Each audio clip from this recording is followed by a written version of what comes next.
And so just lastly, we just wanted to read you something that someone gave us last week, and it's actually, if you look in the catalogue that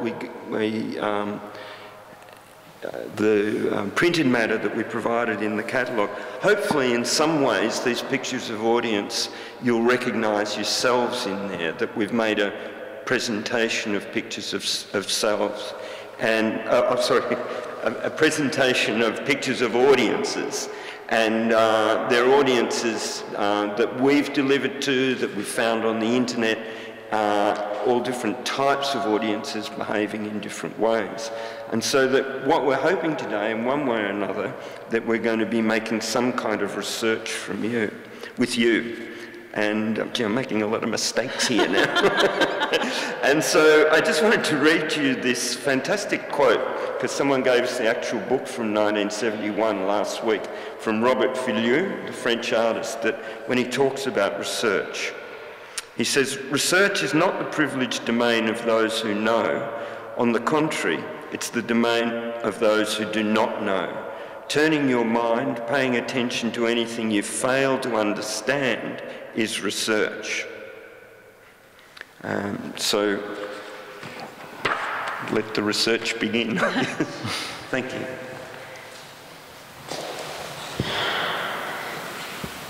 Predrag. All right. So, hi everyone. So I'm Predrag Petrovic, and I would also like to thank Elias and Per for putting all this together, this fantastic project.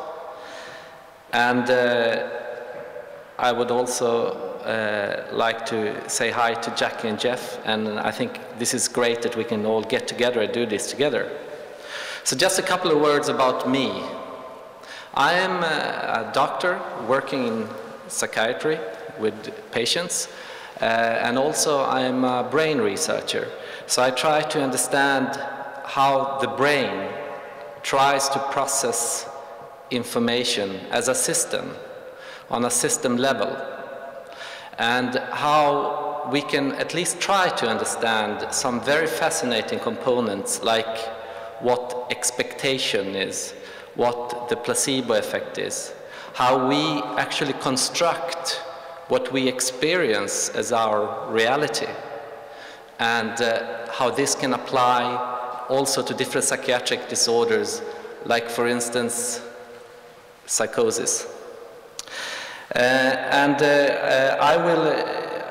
I thought to give my contribution in the form of 3 different cases as well, but my cases will more be like talks.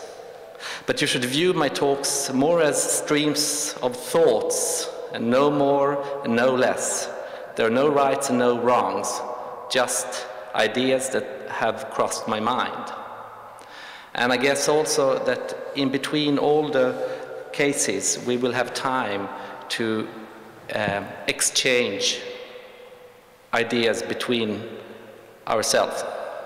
I'd also like you to point out, I have a start with this, so you can introduce, so I can introduce the book also to you. I would like you to look at page 114. I just thought that I always loved Leonardo da Vinci because of many different things, but or actually few individuals have been able to both dissociate and integrate science and art as well as him. And his idea of logic and order melted with beauty and feeling. The exact explanation melted with possibly strong religious beliefs. Science melted with art. So the question is, are the two fused or not? Well, by probing the boundaries of performance, we could maybe take one step further in an infinite discussion. And I will try to probe the boundaries of performance in different ways.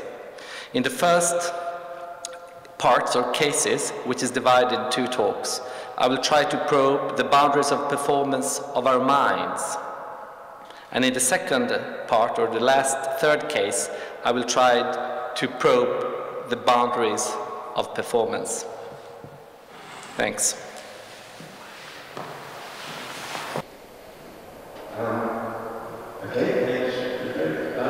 So I'd like to tell you that Jackie and I are both dressed as scientists now. And that we need the floating conversation. And so what we're going to do now is play you, we work with a group of 12 people together called Speech and What Archive. And what the aim of this group is to work around the idea of what can we say, what's it possible to say, and what will we keep. Given that in some ways it's difficult to say a lot of things in the society now, or people tend to find it difficult, and we create so much trash and there's so many things in the world. How do we decide, or what are the mechanisms of our deciding that what to keep and what to throw away? And that could be anything from what you throw out in the evening trash to what an art museum might keep or a museum might keep that are seen as significant to our civilization, and then the debate around that. So these conversations, the conversation that we're about to play to you now was recorded at a conference and sent to a conference, online conference in Philadelphia. So we're just going to play that through the iPhone for you now.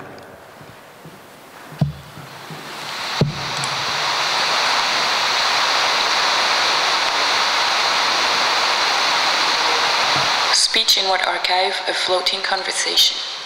What can we say and what can we keep? The group discussed the trajectory of telepathic messages, whether they would go straight through the earth like a hole or satellite around, and whether the messages would transfer at the speed of light or in some halted way. Occasionally, texts and emails hang around somewhere, backed up for a couple of days or longer. You send an email and later discover it didn't arrive until the next day. The context of the message might have changed, thus transmitting a different perspective. So what we want to do is show that there are lots of messages flying around, and certain chances and choices are related to whether we receive them or not. I try to have faith in a positive outcome, but it is difficult. So much is left outside of my control, outside of our control, and this is tenuous material it is difficult to work with. I don't know what will be done with this, if someone else will come along and prove that they are better suited to the task, that they might tear your eyes away from this, from me, and form something else with you that is better than what we have together at this moment of ongoing composition. Our discursive strategy relies on a certain presence of ignorance, a space of not knowing, the place where everything happens, the location that does not exist. And I obviously leave this proposition open, with the only attached strings being the acoustical ones that bring me to you in this moment. Without your face in front of mine, I feel that these words address you from a critical distance that I am not comfortable with. Yet I continue all the same, with no recourse but a blank page over which I must humbly mount a Sisyphean struggle. Derrida text from 1979. And when one asks the rabbi of Kotz why the time the Torah was given to us is called the Shavutz and not the time when we received it, he gives the following reply. The gift took place one day, the day we commemorate, but it can be received at all times. The gift was given equally to everyone, but not all received it. I guess with the Derrida, everything is so text-ridden here in France. It's like a demand that you know. The text demands to be read and functions as an origin. It is very interesting that such a dense text can be in support of individual or collective subjectivity, kind of, we already knew, through something like experience, even though the text was so difficult to enter. Or maybe the whole experience was transmitting through from Derrida from 1979, but I kind of hope not. Okay, well, I don't know how much of that you actually understood, but what it was kind of about was that we had an experience where people were talking about telepathy and talking about what was the place of missing a telepathic message or not believing in it or not understanding it. And the group talked in a very informal way about these kind of issues. And then we found this text by Derrida that talked about the idea about how the message took place on a day, but it can be received at all times, that it was given equally, but not everyone received it on the day. So we just became interested in the idea that our group generated a similar sort of knowledge as what Derrida had written in his book about telepathy. Yet if you give that book to most people, they'll say, oh, this is impossibly difficult to read. You know, I can't even understand what Derrida is talking about. So this is what we're interested in, the idea of a speech object that sometimes you can understand and sometimes you can't. And also this idea of the gift being received or something being received or not received became a point of interest for us when we were making telepathic passes. And with this group, Speech and What Archive, we've made a number of experiments with telepathy. We have part of the group is in Melbourne, part of the group is in Paris, we have a couple of other people in Sweden, and we were sending telepathic messages from Australia to Paris, and the messages seemed were not being received. And in fact, I have to say at this point, none of our telepathic exercises have ever been successful. But it did occur to someone in the group that perhaps the telepathic message is something that doesn't go directly from one second to another, from one mind to another mind quite directly. That in fact the telepathic message might go out into the atmosphere and travel around for some minutes or days or weeks or months. Or that perhaps we receive telepathic messages at random. At any time that a thought pops into one's mind, it could be a lost telepathic message that somehow found a receiver. And it's a bit like that for us with you now, because we've got absolutely no idea whether you're smiling, whether you've all nodded off, or, you know, we have no idea. So it's something I guess we're going to find out later in variegated time. Yeah, it's quite unusual because, of course, when you speak to someone, you have an immediate response. They look back at you, or they look away, or they look interested or disinterested. But being in an empty room and imagining the audience is quite particular. And so we're now just going to play another short thing to you that we recorded last week in Rotterdam, and the people seem to respond well to it then, so we're wondering what you might think now. I have to say at this point that I quite like this saying, speech is, that listening is the most radical act, because you're going to be making a very radical act with this material we have, because the recordings are not very good. Okay, so I'll just play this piece. Okay, so thank you for coming, and we wanted to just think a bit about tonight about the way of being both close and a long way away from each other, and to try and exaggerate that as a speech object so that we might be able to say something about what's been happening to everybody in a really fast way.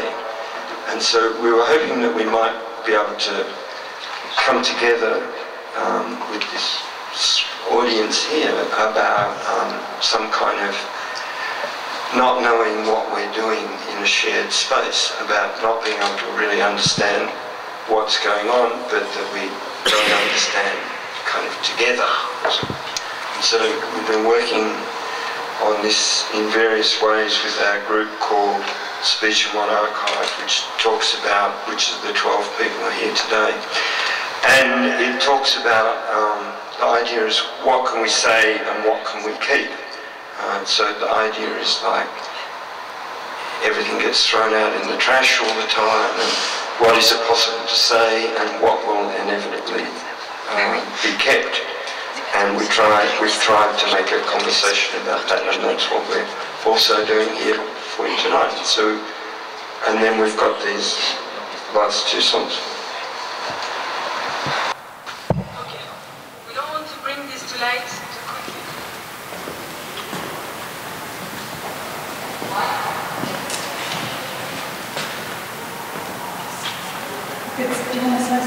Okay, so this was recorded last week in Rotterdam, where we made a project with the artist Paula Peavy, and we were making recordings of songs that were often kind of pretty self-reflexive, and we made them recorded together with an archive of animal sounds.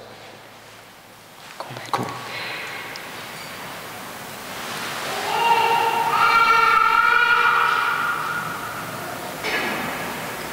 We're just making a call.